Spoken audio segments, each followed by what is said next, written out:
All right, we're going to get underway. Good afternoon, everyone. Welcome again to the Lubar Center here at Marquette University Law School, Eckstein Hall. I'm Mike Boucher, and this is On the Issues. This is our continuing series of conversations with news and policymakers, people we like to say are doing interesting and important work in this region and beyond.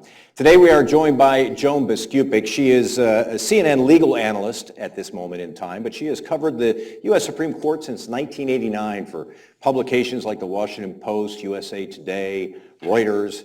She's written 4 books about sitting U.S. Supreme Court justices, Sandra Day O'Connor, the late Antonin Scalia, Sonia Sotomayor, and her new book is about the Chief Justice, the 17th Chief Justice in U.S. history. That is John Roberts, of course. The new book is called The Chief, The Life and Turbulent Times of Chief Justice John Roberts. Won't you please welcome Joan Biskupic to Marquette Law School.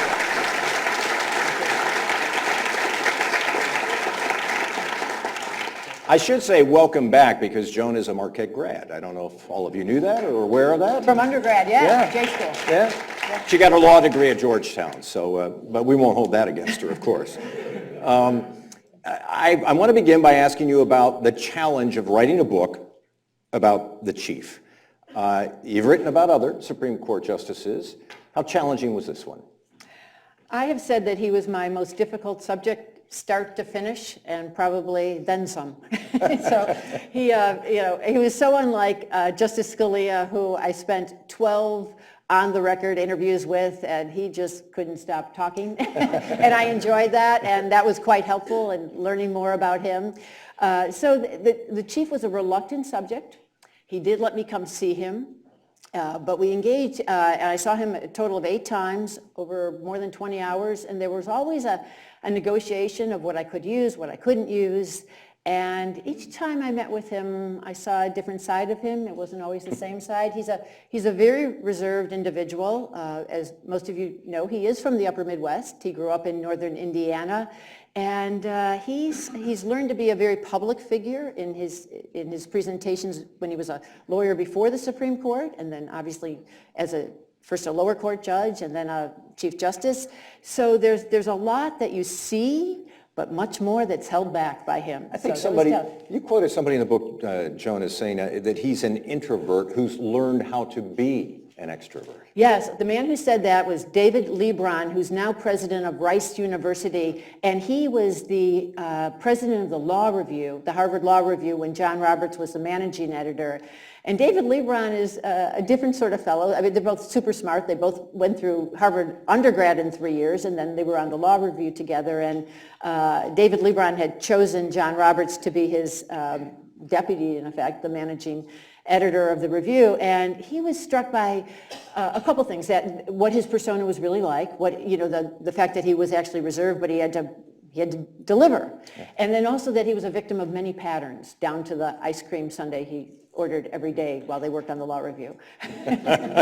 Well, let's talk about John Roberts, and maybe we'll work our way, as you did, through the book chronologically. And let's talk about his childhood in northwestern Indiana. Grew up just outside Gary, correct? That's right, in a place that some of you might know because it used to be a summer home community, Long Beach, right on Lake Michigan. His father was in the steel industry and had gone there to open a new Bethlehem steel plant in the mid-'60s. And so they moved the family there, and Long Beach had been a vacation area. I talk about going to visit it. I, of course, wanted to see where his parents were from in Johnstown, Pennsylvania, and then also where he grew up. And I flew into Midway, and then I drove, along Gary, as you say, just outside Gary, and I was thinking, oh my gosh, the smells, all the, just the look of the place. I thought, gosh, John Roberts grew up around here. That's, that just,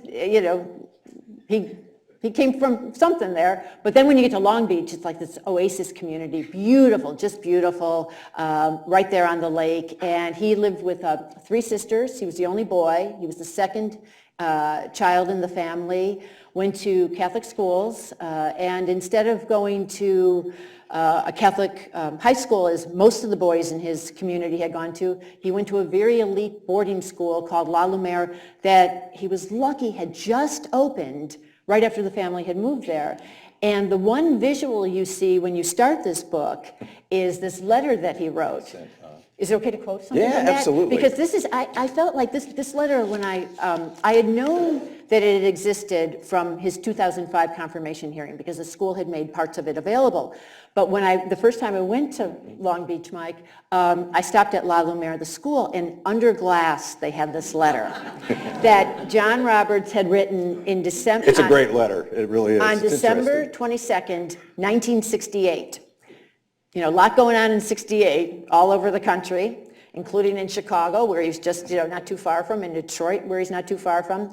And he writes this letter to the headmaster saying, "Dear Mr. Moore, the main reason I would like to attend La Lumiere School is to get a better education." He's 13 at this time. "I've always wanted to stay ahead of the crowd, and I feel that the competition at La Lumiere will force me to work as hard as I can. At an ordinary high school, it would probably be easy to stay ahead. I realize that going to La Lumiere will be a lot of study and hard work, but I feel confident that these labors will pay off in large amounts when it comes time to apply for admission to college." And then he concludes, "I'm sure that by attending and doing my best at La Lumiere, I will assure myself a fine future. I won't be content to get a good job by getting a good education. I want the best job by getting the best education. Sincerely yours, John Roberts." But as I said, not only was it under glass at the school, and the school should be very proud of its favorite son, who graduated #1 and was the first student to go to Harvard from its school. So, that I thought, I felt the themes in that letter have been seen throughout his life. He's always been an outstanding student, top of the class type of Always. person. He, as I said, he went through Harvard undergrad in 3 years, and immediately, as soon as he set foot on campus, he was winning awards for his writing. He's a fabulous writer. There were so many times when I was working on this book where I thought, "You write this, okay?" Because he's got a very, I do have to say, compared to Scalia, he's not as visual a writer, because Scalia's, use of literary devices was so amazing. But the chief has, used a lot of metaphors, analogies. He was just a terrific stylist and very careful stylist. He grew up, as you point out, during a very tumultuous time in our nation's history, and yet he always seemed like his views of the world were pretty clearly formed, even at a young age. Is that accurate? I think so, at least from what I can tell from the outside. I know that, so he chooses to go to this very elite superior education school, which, like who wouldn't, and he did outstanding there. He was involved in just about everything there. In fact, Ken Starr, who's a familiar name to many of you, called him Mr. Everything at that school because he had heard about it. And then when he's at Harvard, when you talk about his fixed views, he was put off by the liberalism on campus. Remember, he's there just when, we're still a little bit in the fallout of the Vietnam protest era. Vietnam was just ending. He actually had to register for the draft, but was never called up because being born in January of 1955, he just missed it. So he's pretty fixed in his views. He's put off by the liberalism on campus at Harvard. Both for undergrad and law school, and then, lucky him, just as he's coming out of law school and 2 very prestigious clerkships, Ronald Reagan is in ascendance in America and becomes president, and John Roberts said, "I heard the call," and that's who he worked for first. I'll talk about the Reagan administration in just a bit, but I do want to talk about his experience for working for William Rehnquist, the justice from Shorewood, I might say, yes, another right. Milwaukee area tie. Yeah. What was that experience like for him? What did he learn from Rehnquist? Rehnquist at the time, so at this point, Bill Rehnquist is an associate justice. He was nominated by Richard Nixon in 1972. He had a very volatile confirmation hearing, but he gets on. He's sworn in January of 1972, and he's an associate justice for 14 years before he becomes chief in 1986. And during that associate justice time is when John Roberts works for him with 2 other young stars of the legal profession in his chambers, and he really enjoyed it. He liked the chief a lot. He liked his temperament. They were both fellow Upper Midwesterners. But he also saw how Rehnquist was so skilled at planting seeds in his dissents. At that time, he was often in dissent. He was pretty far to the right of the bench at that time. In fact, I would say, his clerks gave him a Lone Ranger doll because he was so far over to the right wing. But Rehnquist was, as I said, very skilled and tactical about planting seeds in his dissenting opinions with language that could be used later for majority opinions, and he was very shrewd. Playing the long game. William Rehnquist definitely played the long game, and John Roberts saw that, and we've seen John Roberts do similar things in his ruling. So he learned that. He also, William Rehnquist was much more easygoing. He just had a much easier style about him. He built up a lot more trust among his colleagues. He always would give a speech to his law clerks and then to student audiences about taking time to stop to smell the roses. And even though John Roberts one time in his life cultivated roses, that's not exactly his persona. So he goes to the Reagan administration. He works in the Justice Department first, and then I think it was the White House counsel's office. Exciting times to be a conservative in America and working in the Reagan administration at that time.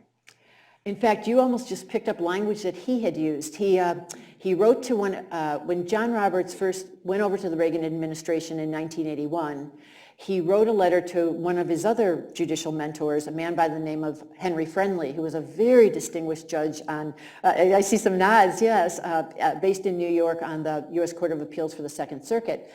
And John Roberts wrote him a letter saying, this is a very exciting time to be with an administration that's challenging everything that seemed like it was set in stone. And he was happy that things were being rolled back from the liberal era.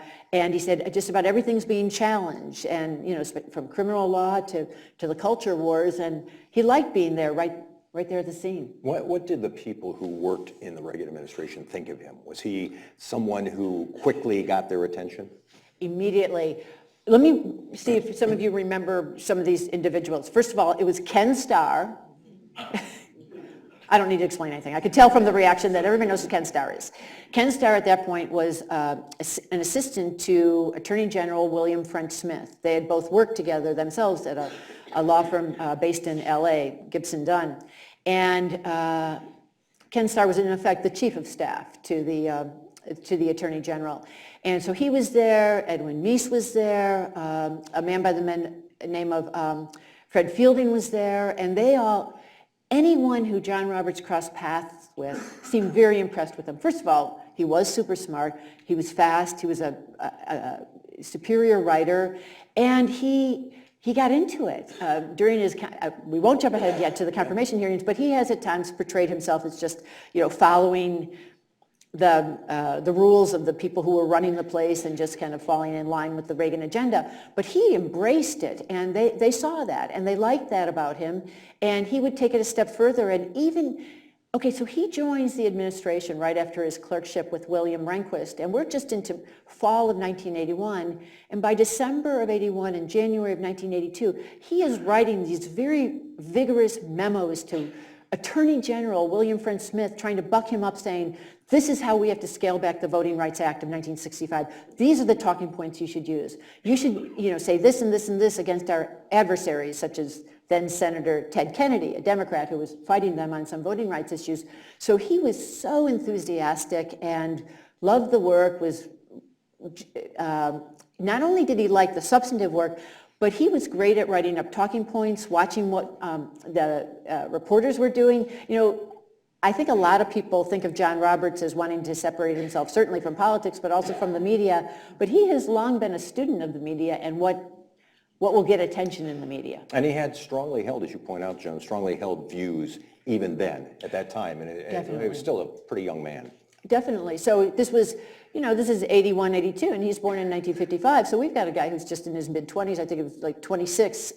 He said, when he was testifying for the Supreme Court position, he said, I was such a youth, but he was a youth with definite ideas. Mm-hmm. After the Reagan administration, he becomes an appellate lawyer, and he argues many cases before the Supreme Court. How many cases did he argue before the court? Okay, he ends up with a total of 39, and I just love that his very first case in January of 1989 was almost exactly when I started covering the court. So I've known him a long time. I have known him a very long time, and I did not. The case he was doing was a civil forfeiture case, and it was he was appointed to represent an individual who did not have a lawyer, and because of his connection with William Rehnquist, at this point, now Chief Justice William Rehnquist appoints John Roberts, his former law clerk, to handle this. And John Roberts gets up there, and it's his first argument, and I know from things he said afterward how nervous he was, and there were so many times when he actually had to give the answer, I do not know, I do not know. But his voice never betrayed his nerves. He was so steady, even then, as a young first-time advocate before the court, that he was constantly able to turn the arguments to his advantage, and he won that case. It was a very difficult case to win, but he won the case. And later on, when he's been asked, was he nervous for that one? He said, I sure was. But then he acknowledges that he was nervous for all 39 of them. And one thing I found out, Mike, is that, you have seen him. You've seen, what a calm, collected, wonderful presenter he is in these scheduled, scripted settings. How nervous he was even when he got into his late 40s, when he would argue before the court. Colleagues would tell me about his hands shaking, but he would be able to quell them. And then his colleagues from his years with Rehnquist, or his year with William Rehnquist, one of them told me about a time when John Roberts had to present a speech to a group of former law clerks to William Rehnquist, and that he had gotten physically ill when he had to do that speech. Now, again, this is when he's an adult, but so I have to say I really admired the way that he was able to overcome, a fear of public speaking, fear of presentations, to become the gold standard of Supreme Court advocacy. And I think, as you write in the book, he overcame it in part through preparation. He prepared for any and every possibility. That's right, that's right. There were stories among his friends about how, he would hole up for weeks before an oral argument, and everybody puts things on note cards, or everybody, all of us of a certain age, put things on note cards, but what John Roberts would do with those note cards is then shuffle them so that no matter what the question from the bench was, he could always say, he practiced how to segue back to his main points. And one other thing he did, he has something I know Mike Goucher does not have, a bad ear for pronunciations. And I have that, but I know you don't. And the chief does. And what he would do is if he ran into a name he could not pronounce, he just decided not to use that name and instead to describe the person by, the school principal, rather than to say whatever that man's or woman's name was. So he was always figuring out devices around things, testing things nonstop. And he liked to say that his audience would often be his sisters, when he thought of, people who were smart but didn't know the law, so he would always want to distill it. And the other thing he did that I thought was so effective, he liked to turn a story. He said, you can take the time to just go off on a short little detour to maybe tell a story associated with the case, because the justices or the judges you're arguing before will remember that. They'll remember that that's the case about, the Red Dog Mine or whatever, and that was the example. So he was very smart. Eventually, I think he realized that he was called to public service. It's something that he wanted to do. There are probably more than a few people in this room, I certainly did not know it, I could not remember it, that he was nominated for a federal judge's position, D.C. Circuit, back in the early 90s. That's right. But that didn't pan out because Bill Clinton won the 92 election. That's right. He was nominated by George H.W. Bush to the very prestigious U.S. Court of Appeals for the D.C. Circuit. It's known as a stepping stone to the Supreme Court, and indeed Ruth Bader Ginsburg came from there, Justice Scalia came from there, Brett Kavanaugh came from there, so many of them have come from there. And he's nominated to that on his 37th birthday. They decide that even though he looks, and he always looked young, he looks young, he is young, we'll wait until he turns 37. So on January 27th, 1992, the first Bush administration decides they're going to nominate John Roberts to this very prestigious post. Well, Most of John Roberts' work had been behind the scenes at the time, but there were enough people working for Democratic Chairman Joe Biden of the Senate Judiciary Committee, another name everyone here knows. Small world. Yes, yes, to say, I was covering the Judiciary Committee at the time, and I remember then, and in my reporting since, enough of those liberal Democratic staffers were like, not John Roberts. So and also it was an election year, but it was still early in the election year, obviously January. So there was, he might have gotten a hearing and he might have gotten through. It had happened in that era, people had gotten through, but not John Roberts. And he didn't get a hearing at all, and Ken Starr tried to go to bat for him. And at the time his parents were in South Carolina, and they were, I think I have that timing right, but they were reaching out to Strom Thurmond, who I believe was ranking Republican on the committee at the time. And, I have a lot of documentation from the George H.W. Bush Library seeing John Roberts advocating for himself, saying, okay, here are some briefs where it looks like I'm in favor of civil rights, and so he's working as a partner with these people, so, and it's fascinating because he's trying to make the case that, for those people who think that, I might be closed-minded in a certain way, here are some documents that might show otherwise. So it's a very frustrating time in his life, and friends, told me that he felt like he was going to be marked by this, and and then what happens, George H.W. Bush is obviously running for re-election, and they're all saying, just sit tight. The president will win re-election. We'll put your name up again. And lo and behold, Bill Clinton wins, and that's the end of John Roberts' aspirations for the court. He thinks, but then Until the early 2000s. That's exactly right. George W. Bush is That's president. right. So what happens is he works for that decade then. He spends the 90s, as I say, developing this very sterling reputation as an oral advocate, and he starts to pick up clients who are on both sides of the ideological divide. He's not just representing, the conservative government position. He's not just representing big corporations, although he's mostly doing big corporations as he's in private practice, but he takes on some environmental cases. He takes on some cases that, sort of broadens his resume, so to speak.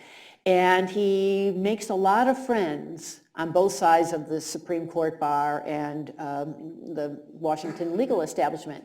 And these are people who come to bat for him then after Bush v. Gore, which he helped George W. Bush to the White House in that case.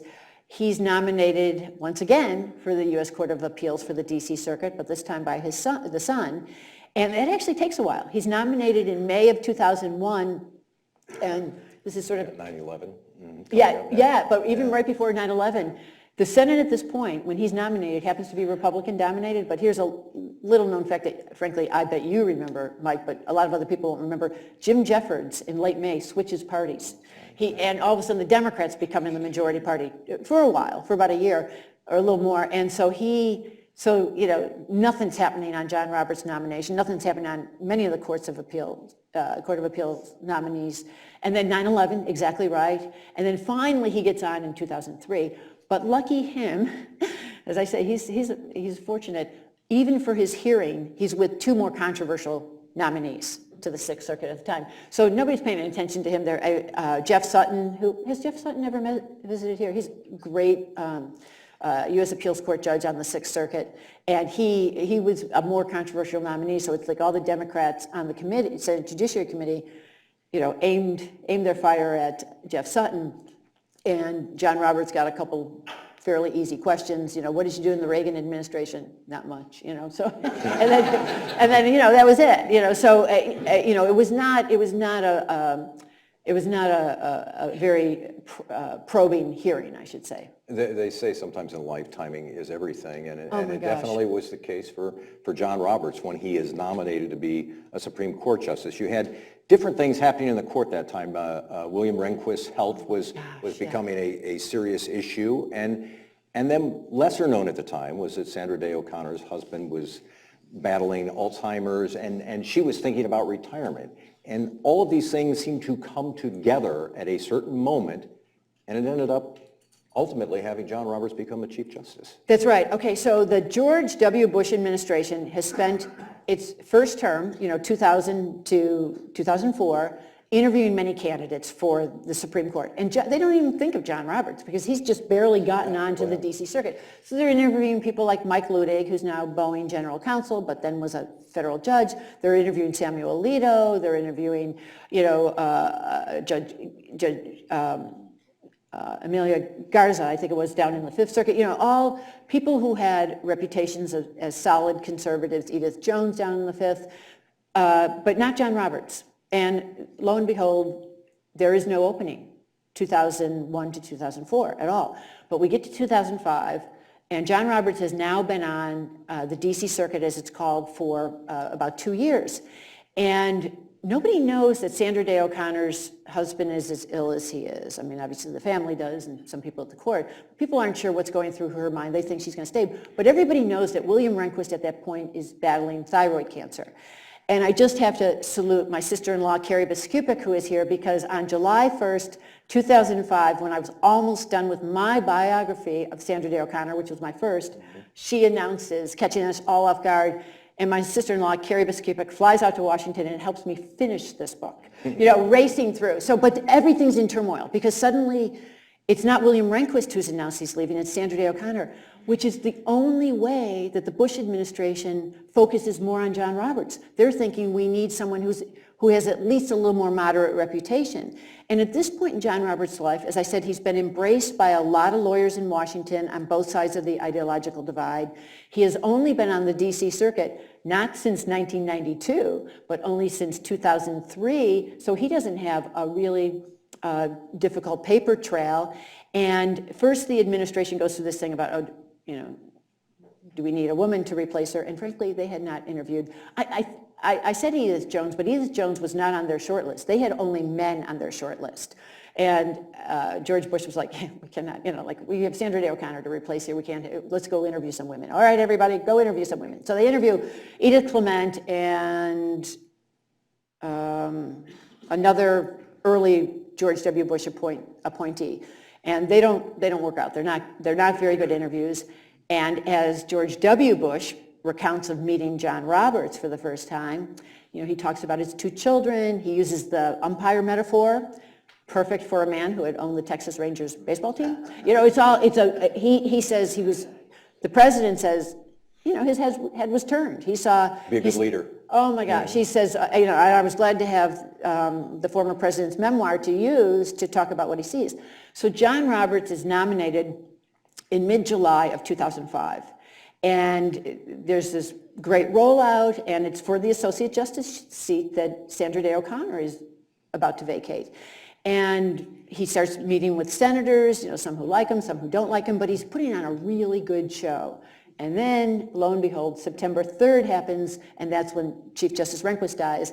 But the other backdrop that Mike knows well is that it's all in the middle of the aftermath of Hurricane Katrina, when the Bush administration is so under siege for its and under criticism for its mishandling of that crisis. And everybody remembers George W. Bush saying great job, Brownie, about with the FEMA chief, and there was just so much going on. So when the Chief Justice Rehnquist dies on a Saturday night, late on a Saturday night, I remember, getting the call. Unfortunately, I'd had the story already because he had been sick with thyroid cancer for so long. The next morning, the president meets with his close advisors, and they're talking about what do they do, and he just says to Dick Cheney, Dick, I'm going with John Roberts. He didn't want any hassle. He wanted to just go, John Roberts had already gotten some early good reviews, and the other thing is, remember, at this point, John Roberts is just 50 years old. He's essentially beat out for the Chief Justice position, any chance of an elevation of Antonin Scalia, Mike Ludig, who had been a judge much longer, Sam Alito, who had been a judge much longer, but it seemed like the easy thing to do, and the rest is history. Very briefly, his confirmation hearing, I guess people are told to go back and look at how he performed during that. That's right. If you're a Supreme Court justice nominee today, go back and look at what John Roberts did, because it was flawless. It was amazing. You can't, when I've obviously looked back through it many times, reread it, there were just no errors, no gaffes at all. he was so smooth. The balls and strikes. He did the balls and strikes, and then he opens with, his life in Indiana was, quite nice and lovely in the speech community, but he does this great metaphor of seeing, the wheat silos in the distance and, growing up correctly on a farm, which it wasn't, but it was very nice, and, that's what they do. And even when he was being pinned down on some of the memos that then became available that he had written in the Reagan years, he definitely maneuvered off of those. At one point, there's this great scene where Chuck Schumer, who was one of his main questioners, the Democrat from New York, was pounding away saying, you're not giving us any answers, you're not giving us any answers. It's like when we say, what's your favorite movie? You say, I like movies. And then you say, I like the directors. And then as he's like berating him, John Roberts just calmly says, North by Northwest, Dr. Zhivago, and Casablanca.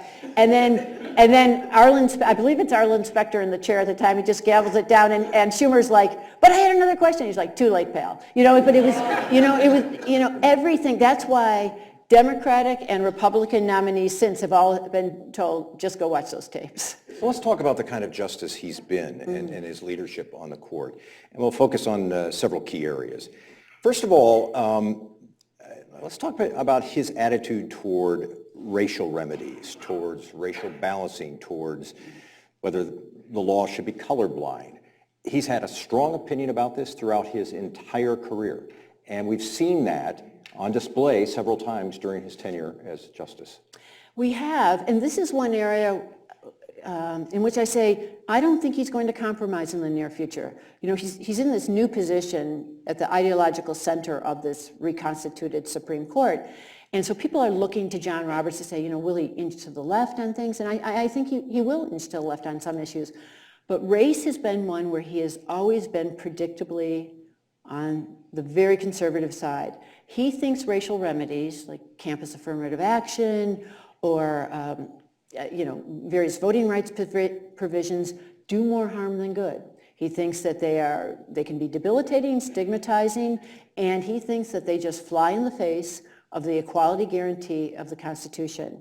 And his view has taken him so far that other Republican conservative appointees on the bench have vigorously disagreed with him, and I would say the main example was Anthony Kennedy in a school integration case in 2007, where the chief really reinterpreted the coverage of Brown v. Board of Education from 1954, and Justice Kennedy broke away from him, even though Justice Kennedy agreed with the chief that these sets of integration plans from Louisville and Seattle school districts should be struck down for various reasons.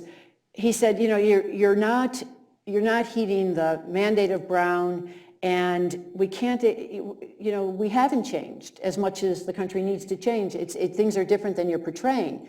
So even in that, the school integration situation, the chief was very far to the right, and then probably his most important majority opinion in this area was Shelby County versus Holder. Voting Rights Act. Yes, in 2013, where he interpreted the breadth of the Voting Rights Act to get rid of an important provision that known as Section 5 preclearance that required jurisdictions, states and other localities that had a history of discrimination at the polls to have new election law changes run by the Justice Department before they put into place to make sure they weren't going to discriminate against African Americans, Latinos, or other minorities. And the chief said, no, it's the formula attached to that is outdated. Things have changed in the South, things have changed all over, and we just don't need it anymore. And frankly, what happened right after that ruling in June of 2013 is places like North Carolina and Texas immediately put more restrictive voting rules into place. So things weren't changing as much as the chief thought. The chief had a line, and I think it might have been from, 2005, 2007. Sorry, I can't remember precisely, but it was about, if we want to stop discrimination. Can you tell us that line? Yeah. Because that sort of summarizes how he feels about racial remedies to That's right, discrimination. and it's been thrown back at him by liberals and by colleagues on the court. He said in the 2007 school integration case I referred to, it's commonly known as Parents Involved Seattle, versus the Louisville. Seattle school district. The way to stop discrimination based on race is to stop discriminating based on race. Stop having any kind of racial classifications, for better or for worse.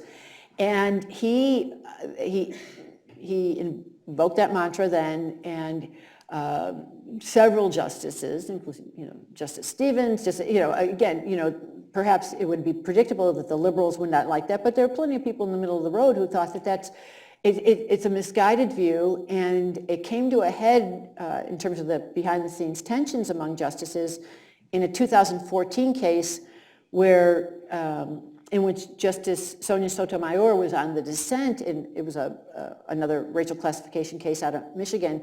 She was losing, and she was very angry with where the majority was going, and she turned Chief Justice Roberts' patented phrase about discrimination against him, saying the way to stop discrimination on the basis of race is to talk about it, is to face it, and to talk about what's still happening in America. And it was a very personal dissenting statement she wrote that talked about the experiences that people of color can often have of feeling the slights, the snickers, the feeling that they don't belong.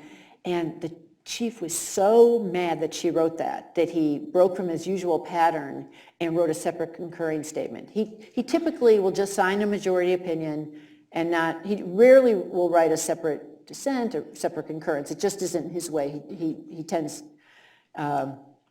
not to just write to write. But he wrote a separate statement in that case, essentially rebuking her, saying, you're acting like we don't get it, we get it, and you don't act like I'm clueless. Anyway, it was interesting to me the way it broke out. In your book, you talk about the decisions he's been involved with, what he's written. It would seem on many levels to be the record of a strong judicial conservative, whether it's the fact that he was not convinced that same-sex marriage should be legal, his vote in favor of getting rid of some of the regulations on spending, the Citizens United ruling. And yet there are conservatives and Republicans who will never forgive him for what he did on the Affordable Care Act, which is essentially say, I think there is a way that the mandate is legal, which, as you say, and this is the first time it's ever been reported, that was not his original position. His original position wasn't to strike it down, strike down the law. He flipped on two major planks. It's so funny to go back to 2012 because it was a big election year. It was President Obama's major domestic achievement. Administrations had been trying for years and years and years to solve the health care crisis. And this thing had just squeaked by in March of 2010 and then is challenged in the courts. And there are two main provisions. And the only reason I'm going to mention them is because we have two different votes on these. One is the individual mandate, which was the requirement that everybody buy insurance. And everybody was sort of focused on that part. That was the idea that healthy people had to buy insurance so that the system wasn't going to be brought down only by unhealthy people. And the other key provision was Medicaid expansion for people near the poverty line, that the law required that states cover more people. And the federal government was going to give most of the money to the states, but it was still a restriction tied to Medicaid funds that you cover more people. And a lot of Republican-led states didn't like that. I, frankly, as a reporter at the time, I kept saying, I actually thought John Roberts would go with the liberals. I actually thought that this was an area that did not matter as much to him as race, and that he would feel the pressure in an election year, and that he would not want this 1,000-page law to just collapse.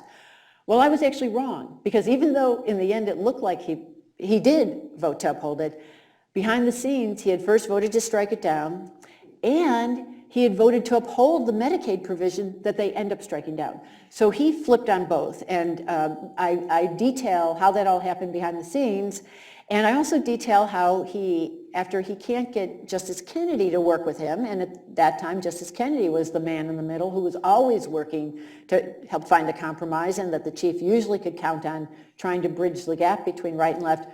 Justice Anthony Kennedy thought, no, if we strike down that individual mandate, all these pieces of this law are so tied together, the whole thing has to fall. The whole thing has to go down. And John Roberts just didn't want that. And the taxing power that he ends up turning to uphold the law That wasn't even voted on in their private conference. So that caused so much bitterness among his colleagues on the right. And then, but just to sort of finish the behind-the-scenes maneuvering, he turns to the more liberal justices, Stephen Breyer and Elena Kagan, to work out the compromise on Medicaid too. So, and they switched their votes also, which people hadn't known. So I found out some things. Yeah, well, that's fascinating. That certainly, I think, left some members of the court to question him and the way he played that, the motives.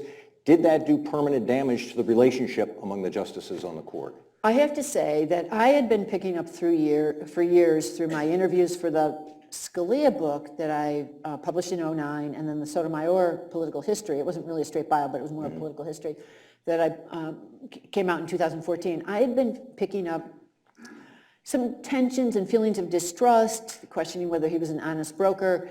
And my sense was, after doing the reporting on the Affordable Care Act case, is that that case crystallized it for the justices, the ones who, both on the right and left, who have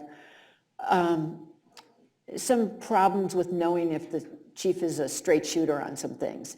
And it's a touchy thing to raise because, first of all, you want to be fair to all involved. You don't want to over characterize something that's small. So I don't actually spend a lot of time on this in the book, but certainly people have picked up on it because he presents this, this facade of collegiality among all the nine, but it's definitely not that way, at least not all the time. And I think that the way he maneuvered in the Affordable Care Act case, and frankly the way he's done on some other cases, has just made them wonder, is he showing his cards, is he not showing his cards? And one thing I like to remind people of that so little attention was paid to back in 2005 is that when he came on the court, not only was he younger than everyone at age 50, but he had not had the experience that William Rehnquist had for 14 years working with all these people. And as Justice Scalia said to me in one of the interviews we did, he said, Bill Rehnquist had enough years in to toughen his hide. He wasn't as self-conscious. He sort of knew how to deal with everybody, for better or for worse. And I think that for this chief, it's been a little tougher. Based on your reporting, do we ultimately know why he did what he did during the discussions of the Affordable Care Act and its future? Was he concerned that people would perceive the court as just being a political institution, or was it that he legitimately came to this view that there was another way to say that the law was legal? I feel like it's an amalgam of factors, and I can't say it was precisely this. It wasn't precisely that all of a sudden a light bulb went off and he said, taxing power, they have it, that kind of thing. Or he said, or he woke up one day and thought, there is no way I want a 5-4 ideologically divided court in this election year. I think that was all in the atmosphere. I think he definitely did not want the whole law to go down, and so he was already trying to figure out some compromise there. I found it intriguing that once he decides to uphold the individual insurance requirement based on taxing power, that's when he decides that the Medicaid thing should go down. So the sequencing intrigued me, but I didn't want to be super explicit about why, because frankly, he was not going to give me anything on the record on that. Yeah, okay, Joan, I'll tell you. That was not going to happen. That was not going to happen at all. And his colleagues, the majority of whom spoke to me back in 2012, and then also as I was doing this book, I think they were still not quite sure about his motives either. I think there was still some uncertainty. They knew what he did, but they weren't quite sure what all went into it. And so what I do is I lay it all out, give people, this information for the first time, but I'm fine with saying I don't know for sure why. What's his relationship with President Trump? Well, because the president has been critical at times, and he even responded to some of that criticism. Yes, for the first time, he spoke out publicly in November of 2018 after President Trump had criticized a judge who ruled against one of his asylum policies, and he criticized the judge as an Obama judge. And I think the chief was looking for his moment, and he found his moment at that point and said, there are no Obama judges, there are no Trump judges, there are no Bush judges or Clinton judges. And I think that what the chief had in mind was a message not just to President Trump, but to everyone, especially in this era where we now have people on the left wing talking about court packing and changing the court. But I think there definitely is no love lost between President Trump and John Roberts. When Donald Trump, back in 2012, just a regular old, New York business guy with a Twitter account, saw what John Roberts had done on in the Affordable Care Act case, he said, nothing like, trying to please the Georgetown Society, and, made all sorts of disparaging remarks against the chief back then. But what I think, though, is the more President Trump acts like and talks like this court is in his pocket, the more John Roberts is going to want to prove this court is not in his pocket. You said that's been, in many respects, at least in your reporting, that's the juggling act. Yeah. He is a guy who has a strong conservative ideology at heart, and yet he also understands the importance of the public's faith in the institution of the court. How do you juggle that? How do you see him juggling that going forward? Case by case, case by case. In all the speeches that he gave, even in his early tenure, in 2005, 6, 7, 8, 9, he was always saying, before we knew President Trump would be our president, he was always saying, what I want the public to know is that we are not elected, we are not Democrats, we're not Republicans, we're just going to be umpires. I think he started not using that metaphor because they said there is no strike zone in the law. It really is not the best metaphor, even though it sounds so great.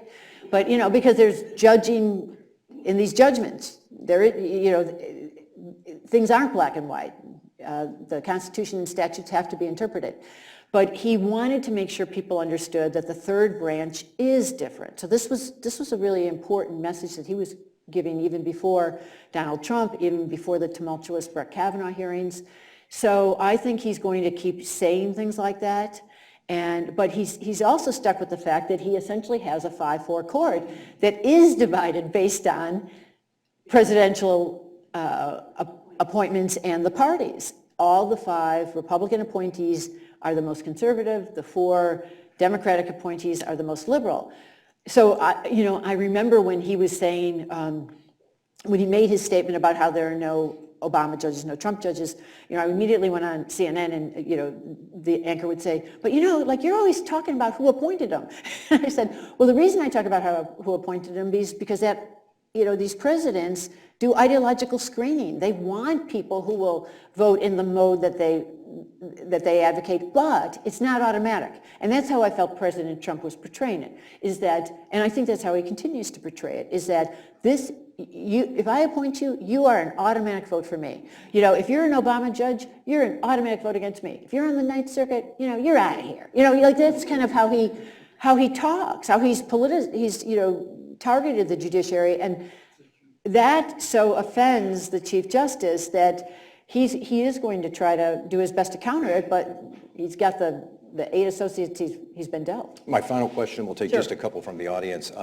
So I want to talk about another side of John Roberts, which you talk about in the book, a speech that he gave to his son's, was it his graduation at prep school? Yeah, it was Cardigan Mountain School. Yeah, I think it was a 9th grade graduation. Yeah. And it's an interesting speech because this is an individual, the chief, who's had a pretty good life in terms of things working out for him, and yet it's a speech that he's sort of suggesting that these young folks should have some hardship in their life. Yes, he says something, may you suffer betrayal so you know loyalty, may you suffer setbacks so that you can, figure out what it's like to be on the side, He doesn't say kick to the side of the road, because I don't think that he's ever, he certainly has never experienced that, but he's giving advice to these boys, and it was a very compelling speech, and his wife Jane had worked with him on it, and the speech went viral, and it was probably the most important thing he had written.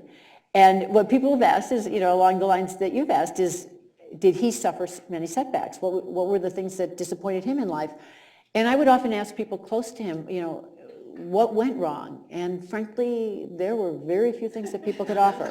Things didn't go wrong. He has been blessed There was another speech he gave where he talked about the value of persistence, where he gave a speech in 2013 to his own boarding school, not his son's, and he talked about, he said, you can have good looks, you can have brains, you can have great parents, you can have perfect education, but what you really need in life is persistence. You can solve all your problems with persistence. And when I listened to that, I thought, well, first of all, he got all those other things. He really did. And he has been persistent. So I don't want to take anything away from this man. He has worked very hard. He's super smart. He's conscientious. He has, Scalia would slack off. He never slacked off. But I had a hard time drawing out of people close to him true setbacks. He didn't get on the court in '92, but that helped him then certainly in 2001 and then 2005. So I think it was a good lesson, but he has had almost perfect timing throughout life. Mm-hmm.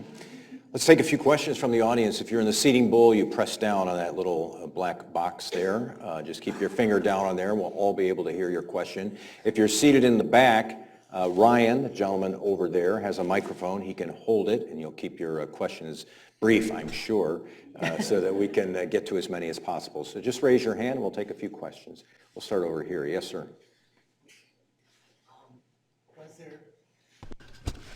There, you're on. Go ahead. During your numerous interviews with Justice Roberts, was there ever a time when his temper really showed and you saw something more than what he was saying in a politically polite way? Everybody hear the question? Okay, so the question essentially is, during her hours of sit-downs with the chief, was there ever a moment where you saw any signs of temper or something that deviated from something that might be perhaps a bit more politically smart on his part?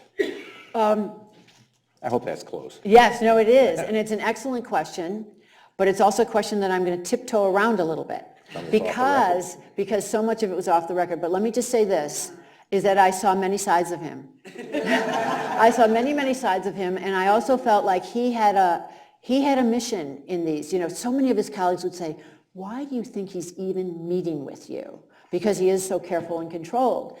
And I felt that he was trying to get as much information out of me as I was trying to get out of him, because I know he was curious about what I was getting from people, which is I think why he even let me in the door. At first he didn't want me to come see him. And then he kept having me come see him and having him come see him. And he said later that he ended up being far more cooperative than he anticipated being, but he still was no Scalia. Let me just put it that way. And he was not even a Sandra Day O'Connor or Sonia Sotomayor, both of whom, I would say Sonia Sotomayor was helpful. Sandra Day O'Connor was working on, both of them had their own books at the time, and they were both notorious for saying, well, this is my book, and I'm doing, I don't think Chief Justice Roberts will ever write his own book. But anyway, I have to say I saw many sides of him, which helped me understand him more and understand what his colleagues were saying they were experienced in the conference that might not be so obvious if you're just watching him, as a member of the public or a member of the media. So they were instructive, but that's probably all I'll say. I assume you have not heard from him since the book was published. No, and what I did as a courtesy was I gave early copies to people who were close to him, so that, he knew what was in it. One of the reasons a reporter also, this is giving you a little insight into being a reporter. You don't really want to talk to anybody on background or off the record, or on background is that middle ground where you get something to use, but you can't say you got it from that person, because you can't test it then out in the world. And you don't want, I sometimes think it's a license to mislead me if I'm saying, well, tell me the truth, but the person won't own it. You know what I mean? So you can't verify. Yeah, so, but what I still wanted information desperately, but I also wanted to tell him what I was putting in here. So I would ask him about race, I'd ask him about the Affordable Care Act, and I also, toward the end I was showing him the table of contents, and giving him a feel for what was in this, because I didn't want any surprises. And somebody said, you don't know what he was actually really trying to hide from you. So he might be secretly relieved, and I don't know that. Anybody in the back? I don't want to forget our friends in the back here. Anybody have a question? We'll go back here, and then I'll come down here. Sure. We all know that some justices write language hoping that later on they will develop and blossom forth. I'm just wondering whether his opinion on the ACA relying on the tax element you see as a basis for something he was hoping may develop into a broader holding in the future?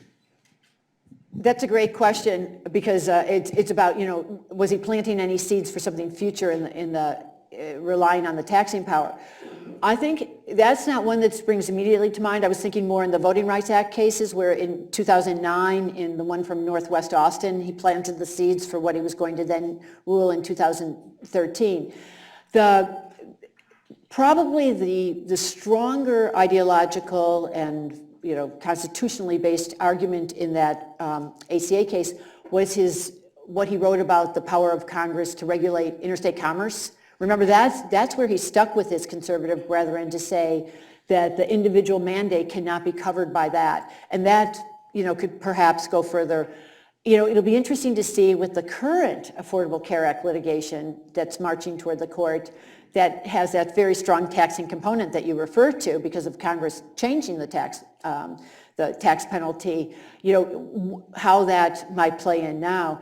It's funny, so many people brushed off the early litigation over the ACA in 2011 and early 2012, but then it turned out to be a very real challenge. And right now, so many of my colleagues are saying, "Oh, this one won't go anywhere," but I'm beyond saying it won't go anywhere because things keep going somewhere. They do. Yes, sir. Yeah, Joan, two things quickly. Did he talk about his opinions of the Brett Kavanaugh hearing? And two, tell us a little bit about what goes on in the court. Are they collegial with one another? Of course, Scalia and Ruth Bader Ginsburg were well known to be good friends, et cetera.